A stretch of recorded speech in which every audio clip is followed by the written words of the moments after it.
Good morning, good afternoon, good evening, wherever in the world you are joining us from. I am Brooke. I am Senior Director here at Rev, and welcome to MSP Unfiltered.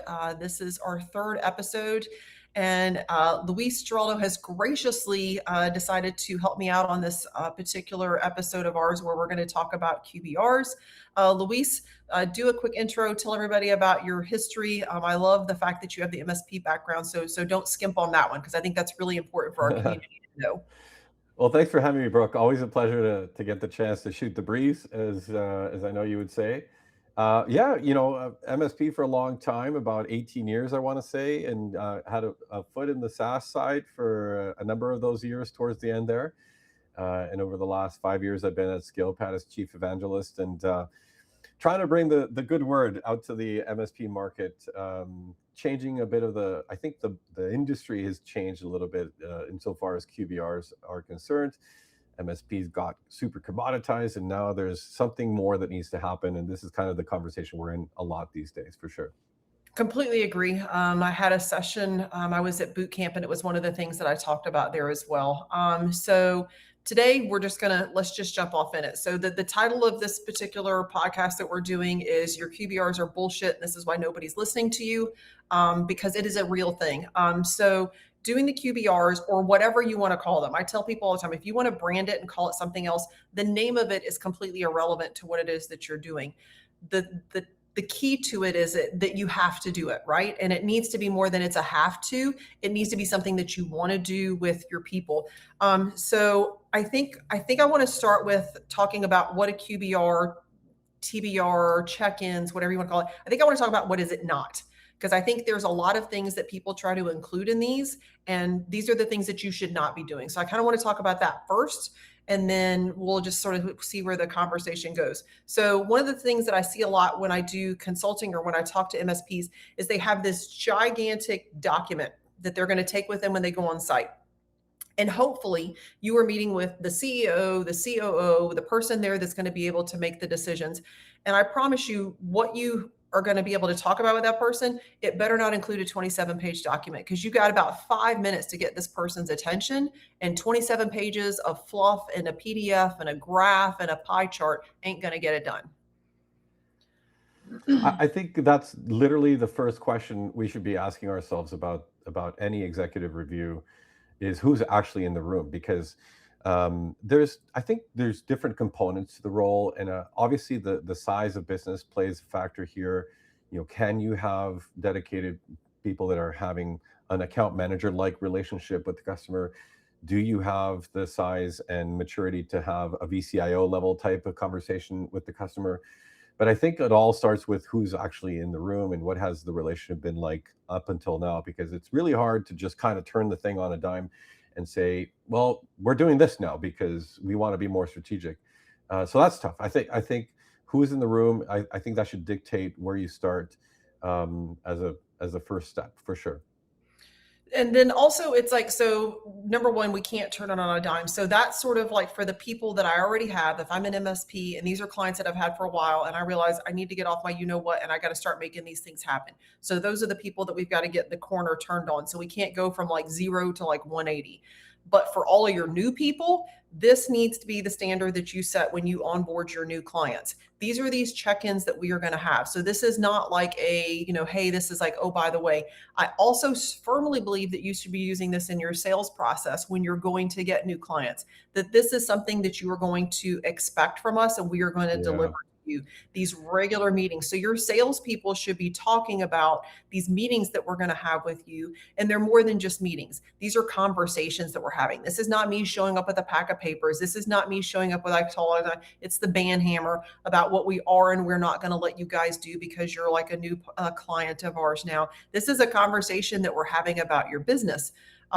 So who's in the room is a good one. And I know you talked about sort of like there's account managers, there's VCIs. No matter what size MSP you are, somebody has to do this. If you're a smaller MSP and you're the owner of the MSP, sometimes that's going to be you. You're going to have to be the VCIO and the person that's having these conversations with everybody. And that's okay. And we just need to help you figure out a way to make this a repeatable process so that it's easier for you so that you can save time, because Even if you are the owner, even if you're a smaller MSP, you still need to be having these conversations with people. So you can't just say, I'm not going to do that because we're too small, or I'm not going to do that because I don't have a dedicated VCIO. I get that. Somebody's got to put on an extra hat, because that's the name of the game at all MSPs. We're not even going to sit here and lie about that. The number of hats that everybody wears in an MSP is a lot. But somebody's got to participate in that process, and it needs to be beneficial to both sides. So look, there's I think a number of threads there. The first one that I think I'll pull on a little bit is, and I've been on this soapbox a lot lately because it just kind of dawned on me that we love the standardization piece. I think process is important. Operational maturity is the thing that's been kind of beat down on MSPs for 25 years now. But this does not mean the client accepts the thing that you are here to tell them that they need to do. And so part of the thread that I think is important is that MSPs have to earn the right to a strategic discussion. It's not guaranteed that just because I say we're going to do these check-ins, talk about your business, that the customer is willing to do that. Like, this is not. You have to also factor in where the relationship they had with their previous It's MSP the left long them. game. This is the It's long game that you're trying to absolutely. And so if the customer came in to work with your MSP, and one of the things that was difficult is that the previous MSP screwed up a bunch, guess what? You're going to have to spend, 6 months, 9 months maybe, digging out of keeping that hole. things super stable, super simple, super concise, very reliable, and then hopefully build up to the possibility of actually earning that So I think strategic that's like a discussion. reading the room thing. You can't go in gangbusters if you're digging out of a hole from a previous issue 100%. with you. So again, but I think that's what you had mentioned is the trust factor. You've got to get to the level of trust. And if you've got to Mhm. dig out of that hole, read the room. I can't show up telling you I need you to give me an extra $37,000 to do something when we're digging out of this dumpster fire that you have going Yeah. on from the previous problems. We've got to get that solidified first. We need to get it leveled out. We need to have regular, to your point, everything needs to be stable, no big blips, no big issues. But I think that's, again, but I still think that needs to be documented. You still need to have the process, even if your process is ensuring that they're stable, even if the process is checking in with them, see how everything is going. I think that's still part of being the Mhm. VCIO or doing the QBR, the TBR, or whatever it is that you want to call it. It's just reading the room about where you're at on having the conversations with that particular client. Well, let's talk about trust for a sec, because you brought it up. I think there's a couple levels, and you kind of mentioned a couple of the different roles, whether it's an account manager or VCIO. And I think this has been part of the confusion, is that I think for the longest time, those two hats have been worn, especially in smaller MSPs, for good reason. There's no budget to bring in different roles when Yeah. you're a sub 10 person MSP. But I think the account management role, the thing that we traditionally call a QBR, I would say, because it has a heavy selling motion, or it has this heavily operational focus, less so than what I'd call a strategic type of engagement. The account manager, I think, is working on trust through reliability, and that is one area of trust that I think is very difficult to mix in with the concept of trust through insight. That's a very different type of trust and conversation, where the reliability, you're reactive for the most part. Is like, customer asked for this, yes, we delivered.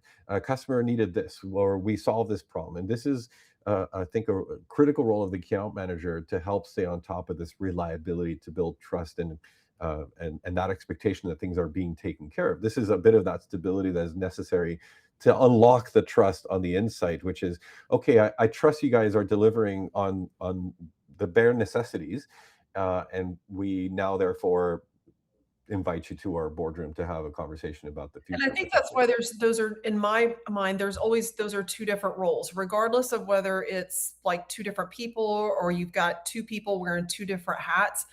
Again, I've gotten to plenty of conversations at a lobby bar in an event over a VCIO not having a sales quota. I will die on that hill. I will fight you in the parking lot for that. Yeah, VCIO should not sell. My I role I as the agree. VCIO is to be your advisor, to guide you, to help you figure out how we're going to solve problems, whether it's me, whether I need to partner with somebody. These are the giant overarching business problems that my client has going on. This is what I'm trying to help them fix. Now, I'm not saying that there is something that we do or do not do at our MSP that might fix that problem. But once I've determined that that's going to happen, someone else, usually some sort of an engineer. We're going to engineer a solution, and then somebody else is going to send the quote. You don't send the quotes. You don't do any of those things. I'm not tied to the quotas, because the minute they think that I am selling stuff, it's like, here's this girl, Brooke. She's showing up at our door, getting ready to sell some VoIP solution, getting ready to sell some email solution. Again, here she is with something else. And then I will never get to the seat at the table, which for me, as I always tell people, is the end game. I want to be at the table when they are having a budget discussion for their entire business towards the end of the year. This is the budget that we have for company X for all of 2027. Hey, Brooke, how much do you really think we need to have for the IT budget? And because they trust me enough to say, this is the major number that we have, how much do you guys need, do you think, to be able to make work with what it is that we need to get done in 2027 to help us grow and be safe and secure? That's the end game. And you're not getting there by selling VoIP. You're not getting there by selling a stinking email solution every time you show up. Yeah, you're so right, and I think part of the challenge, and again, I'll put the smaller MSP hat on for a sec, because when the person that is delivering or tasked with delivering the QBR, when their entire context is operational, it just goes in that direction of operational feeling, and if part of the maybe standardization effort is like, oh, we need all our customers on this, and then it just becomes a positioning exercise of like, yeah, we need to get all our customers on this thing, but these, we brought them in 5 years ago and they're not on this. We have to sell them that. And I think that's a very different role than truly engaging strategically, um, to uncover some of the possibilities where technology could help them become a better business. But the challenge, I think, is that this is a transition an MSP has to make from a capabilities perspective too, because 100%. I think this is coming out in the wash a lot with AI conversations, where when you talk to any person who's successfully doing any kind of AI initiative with their customers, it's really more about business process and user adoption and education and training, and so little about the actual technology.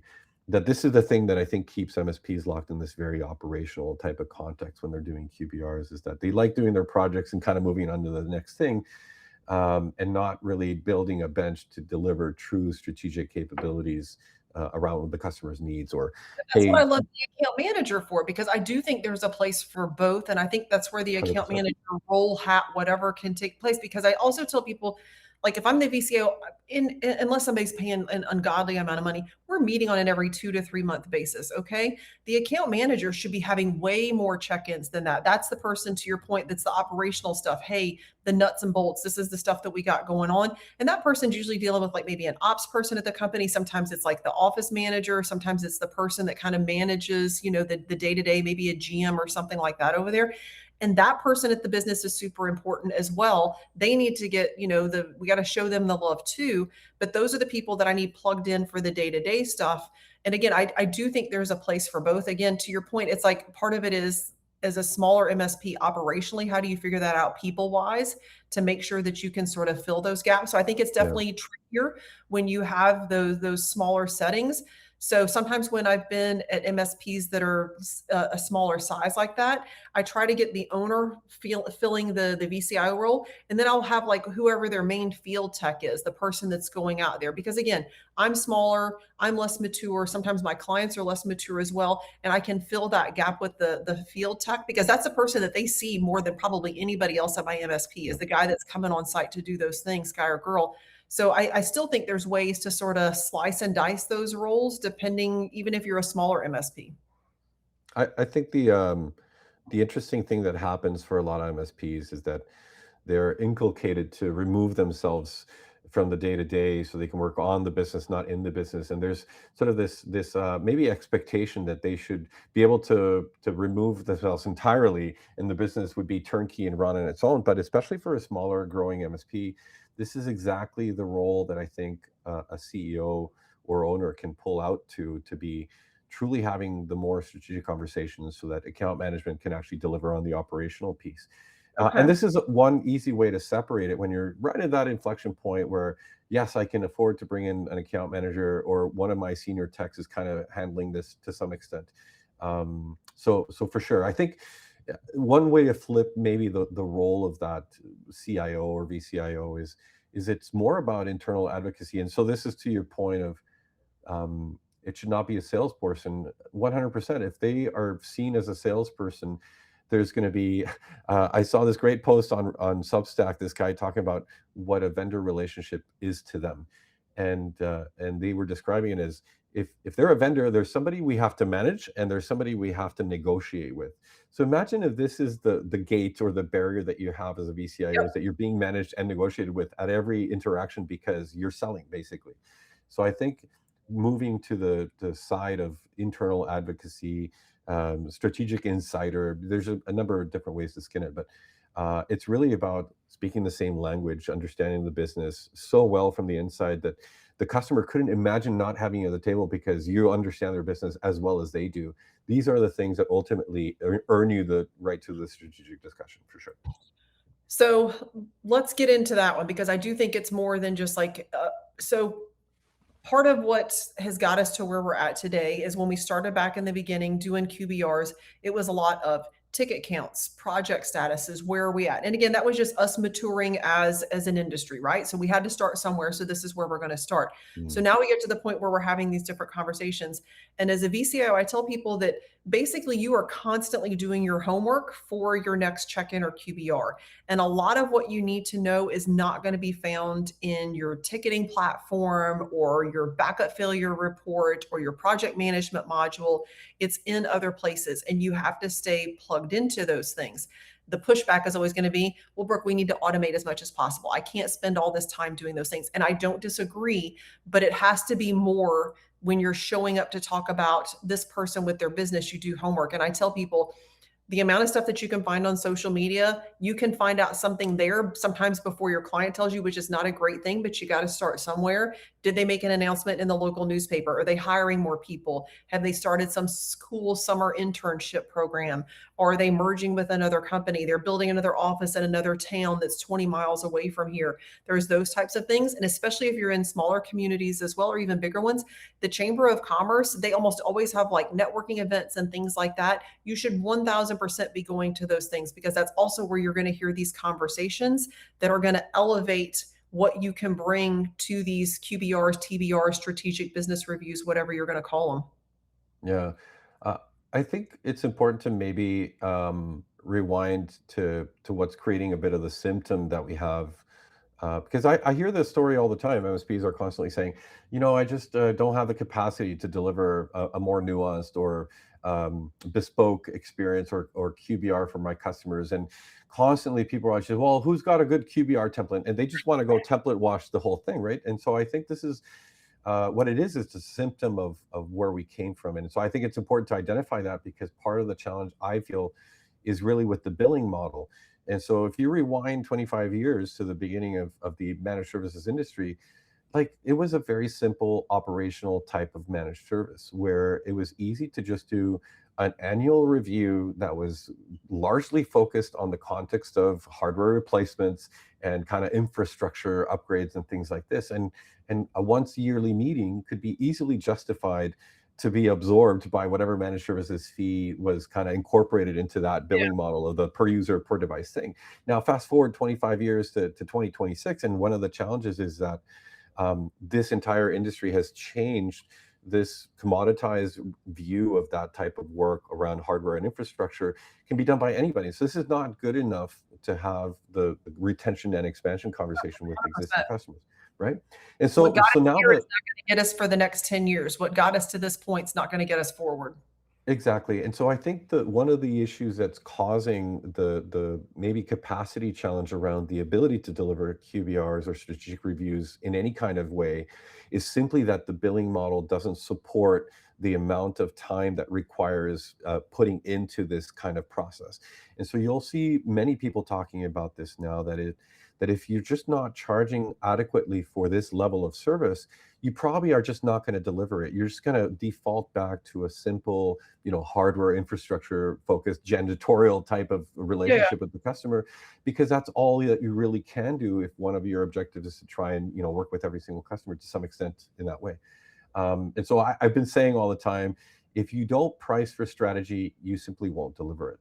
And I think this is one of the interesting things that it's worth stopping for a second and reevaluating, are we actually trying to bundle a thing that wasn't meant to be bundled into a per user per device type of billing model, and it's causing us to have this downstream effect that we just don't have the capacity. We can't hire senior enough people to deliver on a proper strategy, and so it's worth a conversation. The whole unbundling the strategy piece from the managed service delivery is a big topic right now. So I want to talk more about that because a lot of people say that, yes, we're not, because I tell them, if you're not charging for it, however you have it bundled up, however you're asking your client to pay for these services, if you are not, I promise you, your clients think that you're supposed to be providing that for them. When they Yeah, join me and I'm their MSP now, they are expecting me to provide that level of service for them. totally. They are expecting me to, provide that guidance and say, hey, this is what's coming down the pipe. I got somebody that's a healthcare client. I am staying abreast of what's going on. I know what regulations are coming in 2027. I need to help y'all get prepared for that. We need to have some conversations around that of how we're going to make sure you guys are ready. Those conversations and that type of thinking, again, if you're not charging for it and however we want to commoditize it, however we want to put that in, however, if we want to bundle it, unbundle it, whatever it is. But I promise you, your clients think you are doing that already. Number two, I tell people is you don't know what to charge because you haven't been documenting it up until this point. I am a huge girl on time entries. I don't give a flying flip who you are at an MSP. If I don't know how much time it takes Luis to get ready for a QBR for client X, how in the hell am I going to know what to charge for it? How am I going to know what this client needs to pay? How am I going to know what I need to charge people going forward if I have no earthly idea how much time it takes for us to get prepared for these things? What is the time that it takes for me to be able to support this client at this level if I don't know how much time we are spending? I know people hate time entries. I don't care. There's no way for me to figure it out otherwise. You can say, yeah, I spent about X amount of hours. Where is the time going? I don't know. So as Luis, the owner of the MSP, I can come to you as the BCIO. Luis, I don't have enough time to get all this stuff done. I need more people. Okay, well, how much time did you spend? Oh, well, I had like 3 or 4 of these last week. I probably spent whatever. And as an owner, you're going to give me the eye roll and you're going to be like, whatever. This girl is like full of whatever because it did not take her that long to do those things. But if I don't have anything documented, I can't give you anything to show you. So as the business owner of the MSP, you know what to charge for it.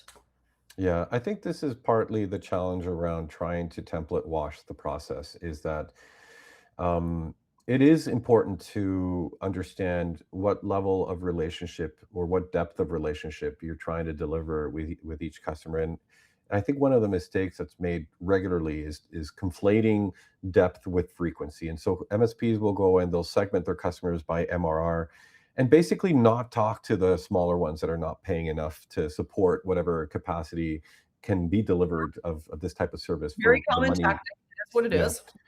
But this is the challenge, again, back to the conversation around trust, is that what kind of trust are you building with the once yearly conversation? And the answer is none.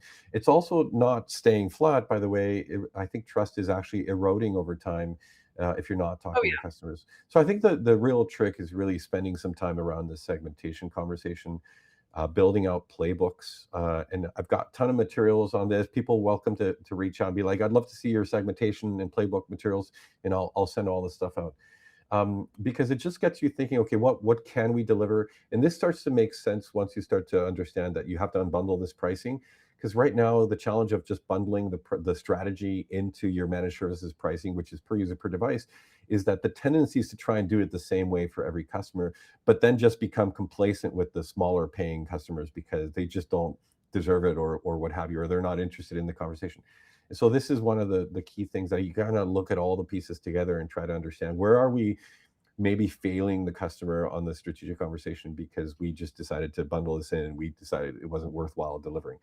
But on the time entry, I want to maybe push back on the time entry piece for a second because it's important not to confuse time entry as a mechanism for billing with time entry as a mechanism to understand capacity. And I think those two things are very, very different. The maybe But the without those default. things, how do you know what to charge? Because if you don't know how long it takes me to get prepped, and again, regardless of whether we're using a template or whatever it is, this person's role, somebody's got to pay the salary. And at the end of the day, I need to know how many people that person can support, because I also think that's a finite number. Even if you have it templatized and you're using AI, there's only so many people as a VCIO that I can carry and not have and have everybody get the same level of service. But how much to charge, again, is more of a function of an outcomes-driven conversation, not a time input conversation. And so I think, again, time entry is important to understand capacity. Like, do our people actually have time to deliver this level of engagement? Yes, I think time entries are absolutely critical for that. But to use time as the formula for what to charge the customers on the QBR process, I think misses the opportunity to deliver a much more serious engagement that is truly focused on outcomes. Otherwise, it's just the repetitive nature of like, well, yeah, I need 4 hours to prepare for a QBR. Okay, great. All that time is logged. Okay, so now I know that to deliver however many QBRs, I need all this time. But what to charge for the strategic engagement, I think, is a different conversation that warrants looking at what are the outcomes that are being delivered, what is the value the customer is getting, what is the engagement that they're having with us to bring us into the conversations early enough that it actually translates downstream to retention and expansion, and the customer is actually growing. I think those things have much bigger value in the eyes of the customer than, we spent X amount of time preparing for this, so we're going to charge you Y Yeah, amount of time. understand. I'm not saying that I'm going to tell the client how much it costs, but I'm saying as an MSP, I have to have some sort of starting point. How am I going to figure out what I'm going to Yeah, charge? agreed. It's 100% like I'm delivering an outcome, but we have to have a starting point, because unless you're like this massive MSP and you've got a fleet of 10 BCIOs and you've got all this stuff figured out, a lot of the people that are going to be listening to us, these are the people that are like, I just need somewhere to start. I've got to figure out how to make this go. So I have some questions then about your pricing. So if you're not gonna, how do you figure out what to charge then? Yeah, so Is it's it not a finite math? I mean, science, how, right? where's the starting point? How do I figure it out? I'm a 12-man MSP. I've got 60 clients. I've probably got 4,000 endpoints. How do I figure out what am I going to charge people for these consultative services? We'll call them that for lack of a better word right now. Yeah, I want to be clear that there is no magic science to pricing to outcomes, because these are things that sometimes create a little sense of instability around pricing for the customer too. So it is natural to try and say, well, to deliver this kind of outcome from a strategic perspective, you just have to reverse engineer the margin that you need on the work that you're doing. And the input to this is almost always going to be time, because this is kind of how it works. And so I get that that's how you have to at least create the baseline around it, to understand where are the pricing schemes going to make sense. But I think it's important to not let that be the only mechanism to price Yeah, that it's one end piece of result the to the puzzle customer. for sure. Say again? I said that's one piece of the puzzle for sure. Is it's Yes. again, Yeah. that's so the time and the figuring that stuff out. Again, I don't think that's the be all end all, but I definitely think it's part of the puzzle of helping the MSP figure out what we need to charge for this. Yeah. It's all I'm saying is that it's a starting point, but it should not be the thing that defines how you 100%. how you create the engagement opportunity with the customer, because then it's going to just be about the time that you spent preparing, and not so much about the outcomes that you helped uncover, or the needs that you helped uncover and deliver some potentially big change or improvement, or revenue increase for the customer. And I think this is where a lot of money potentially is left on the table by just doing this equation of time in, billing out type of thing. So all I'm saying is keep an eye on that to make sure you're Yeah, yeah. not underserving customers as a result of just charging for time. All right. So I want to talk about two things that are, I mean, I guess they could be quantifiable. But I want to talk about basically client satisfaction, client happiness, which I'm a big soapbox girl on that. And then I want to talk about referrals. Because I think both of those can, the QBR, the VCIO, the relationship directly affect both of those. So the first one is like I call it client happiness. Because a lot of times we want to measure that by sending out the tickets. It's got the happy face, the straight face, the sad face, or whatever. And do not misunderstand; those things are incredibly important. We want to know Mhm. how we're delivering our service. That is how our business runs. Can we get a ticket in? Can we solve it? Can we get it back out with minimal issue for the client? So we 100% need to know those things. But I think also the part that again you can't really measure is how happy are our clients at a really, really high level, not the strategic tactical ticket level when we are doing these types of engagements with our clients.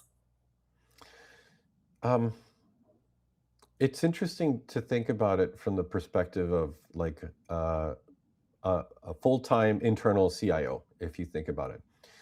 Does the full-time internal CIO ask the CEO if he's happy after every strategic meeting?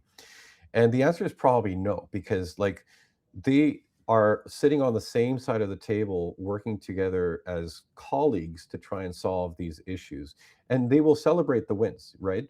But I think what's interesting about this maybe mechanism of client happiness is that it's maybe a false signal about whether the customer is going to stay or not. Because I think these are very transactional things. I'm not saying don't do it. I think you want to understand if your team is No, no, performing no. and I'm not but asking them like after the QBR, are they happy or not? I'm saying that doing these engagements at the very high level of what you're talking about is overall going to make sure that your client is happy and satisfied with your services because you are having those conversations. You are rolling up your sleeves together to figure this out. So I'm just saying overall, I think that the client is going to just be like, you know what?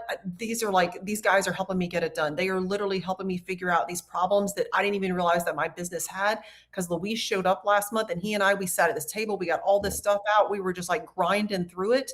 And so it's not like, hey, were you happy with my visit? It's that it's the long game as am I helping this client for the long haul to where they see me as a valued partner and not just a vendor add-on. this is the thing again that is measured by the type of engagements that you're getting. You know, if you are being invited to those budgetary discussions before they've locked in their spend for the year, if they are referring a client to you from time to time, these are the things that should make an MSP happy, and not because they asked the client if they were happy. So it's kind of a this is what I mean about um, an insider wouldn't ask themselves or their team if they're happy necessarily in the same way. When we're talking about strategic type of engagements, it's simply one of those things that the outcomes are the signal of happiness. The customer Yeah. staying and expanding is a signal of happiness. And I think we have to take those wins and be able to translate that to the team in a way that is like, yeah, hey, we're succeeding here. This customer renewed their next 3-year agreement. That is an incredible signal. And so this is, I think there's a whole conversation to be had about vanity metrics, and I think Same. MSPs sometimes have a bit of a false signal around vanity metrics, and they're not really driving the right kind of outcomes or engagement necessarily through those metrics. So I'm going to shift off of this one because I want to talk about those vanity metrics because there was a client that I worked with out of New York. They are a huge MSP as far as endpoint count goes. They're a very small MSP as far as people goes because they run extremely lean. That vanity metric was basically the ticket satisfaction, the happy face, the straight face, the whatever face. But they had really high client turnover because they were not delivering anything beyond that. And they were constantly out there in this particular peer group, we've got 98%, client happiness rate, and we've got this much employee happiness rate and all these other kind of things. But their client turnover was really, really high because they were not bringing anything beyond at this point, which is almost like basic pay to play. I mean, you can fix a PC, you can get me a new PC, you can make sure the firewall's patched, you can like make sure I need a new switch when I got it, whatever. But anything past that, you're not doing it. And again, they were a large MSP endpoint wise, but again, you've got to, again, even though that they were profitable, is you're not going to get past that and get to the next level if you can't get past that thinking of those like, oh, I got 98%, I'm going to post it on my Google reviews and my NPS score and everything else. But is that really like what we're looking for in game wise? I don't know. Yeah, this is what I mean about transactions, right? And I think transactional wins are important to some extent, but this is the transactions don't earn you grace, let's just say, when the poo poo hits the proverbial fan at some point, because the challenge is always, will we be able to recover from the situation? And if you have one misstep and you were transactional the whole time, you're out. It's simple. Because these days most MSPs look the same from the outside, and You can't promise that you have this great process and this great strategy. This has to be proven over time. And so you have to go in, do that work, and hopefully the customer stays. And the magic and the happiness and the proof and the pudding is going to be through the referrals, through the expansion, through the retention, and not through the Google review necessarily. And I Um, think I cannot talk more about referrals than in an MSP space. I have never seen anything like that anywhere that I have worked, but so many new clients for MSPs come from referrals because a lot of us work in communities, sub communities, smaller towns, cities where we have neighborhoods, and you have particular verticals. People recommend you. There is an MSP that I worked with out of Colorado, and they just started out as a regular old vanilla bean MSP, right? You know, we don't have any particular vertical. We just do whatever. Over time, they started getting more like vet offices and animal hospitals and different things like that. And then the referral thing started going because they were going to, and there's not that many vets in Denver, right? There wasn't. But these guys were going to conferences and they were like, hey, this is the guy that takes care of our stuff for us. And they like understand our software and everything else. So now they've picked up a client in California and they've picked up a client over here. Now this MSP, that's the only vertical. That is their thing, is they just take care of vet offices, vet hospitals, all those types of things, because that's what they got good at. yeah, It wasn't where they started, but it came that way because of referrals, and they expanded far outside of Denver. Now they literally cover people all across the United States. And it was a really cool process to see. And I liked that they embraced it and was like, okay, this is our vertical. We're going to go all in on this because this is where it's coming from. And still, it's like they get referrals from people they've never even heard of because they were at a vet conference in New York somewhere and they picked up two more clients. yeah. I think 5 years ago, I did this interview with Paul Dipple, and I feel like it was right around that time that this inflection point happened around whether or not. I mean, at the time, service leadership had data that there was no significant data suggesting that specialization was any better for the outcomes from a purely P&L perspective to an Mhm. MSP than a generic general service or generic type of a vertical approach. And I think this has definitely changed over the last little bit because as we continued commoditizing on the actual service delivery piece, I think this specialization became a critically important thing to as one of the variables that earns you the right to the strategic discussion is because Yeah. yeah, we understand all the systems. We're like squarely inside of this vertical. We can have the conversation about these things. We are kind of paying attention to the industry and we know what's coming, et cetera, et cetera. So specialization. And at boot camp, you were there. You heard probably Robin Ramos talk about how critical specialization is right now to that opportunity that exists to attract customers because you have this critical and deep understanding of their business model, and their industry in general. When I was at my MSP in Savannah, we were the traditional. We would just sort of had everybody, right? We had, accounting firms, we had a couple of retail, we had this, that, and whatever. And we started getting healthcare, and then we started getting more healthcare. And we had a doctor's office, and then we had a fleet of doctor's offices, and then the next thing you know, we had a healthcare vertical, and we didn't even realize it, but we leaned into it. We sent somebody off for HIPAA training. We sent somebody off to get all scripts training. We sent somebody to do these things because we were like, if we can be the best in the business at this, then it's not that we won't take anybody else, but that's like, 80 or 90% of what we're doing now because we got really good at it. And then the profit and loss, I mean, that skyrockets because now we're making more profit because also we're more efficient at things. But to the QBR, the VCIO conversation we're having, those people now are really dialed in on that because they are staying on top of the industry. They're staying on top of what's coming down the pipe. We're telling you things long before they're going to occur. And sometimes that can be difficult if you've got accounting and retail and you've got construction and manufacturing and engineering and law firms and whatever, it can be really daunting to try to keep up with those things. So I did like what Robin was talking about with that because I do think that that's kind of, I don't know. I think people either love it or hate it. They either are okay with the like, I want to sort of get on, honed in on a particular vertical. And some people are like, oh, I don't want to do that. I want to just like be able to cover everybody and do everything for all of the people. So I think it's definitely that's a discussion that I think is going to continue for quite some time. I like the Yeah. vertical if you're good at it. Again, but then all your eggs are in one basket. So that's like the other side of it. So there's definitely sort of the give and take on that one. Yeah, for sure. I think again back to a bit of the conversation around this maybe standardization lens that MSPs tend to put on all the things. I find myself saying or having this conversation a bunch with folks in peer groups and other rooms of this nature is that standardization is super important, and there's a couple ways to look at it. There's the internal operational maturity piece of it, but then what we do from an outwardly facing perspective cannot be necessarily constrained by the standardization approach. Yeah, yeah. And I think this is sort of the piece to be uber careful about, is to not let this kind of standardization mindset be the thing that suddenly changes or drives exactly how you show up to the customer. And this comes up, in the sales process a bunch, because when you think about it, um, I had Chris Jensen on the podcast a little while back, and he's an enterprise CIO. He often works with MSPs to deliver service for his clients and such. And he was telling this story. It was so good. It was, this MSP showed up, a prospective MSP to work with the customer. And the first thing it is like, well, this is our stack. Here's our process. Here's our standards. And here's what we're going to do. We're going to deploy it this way. And this is the timeline.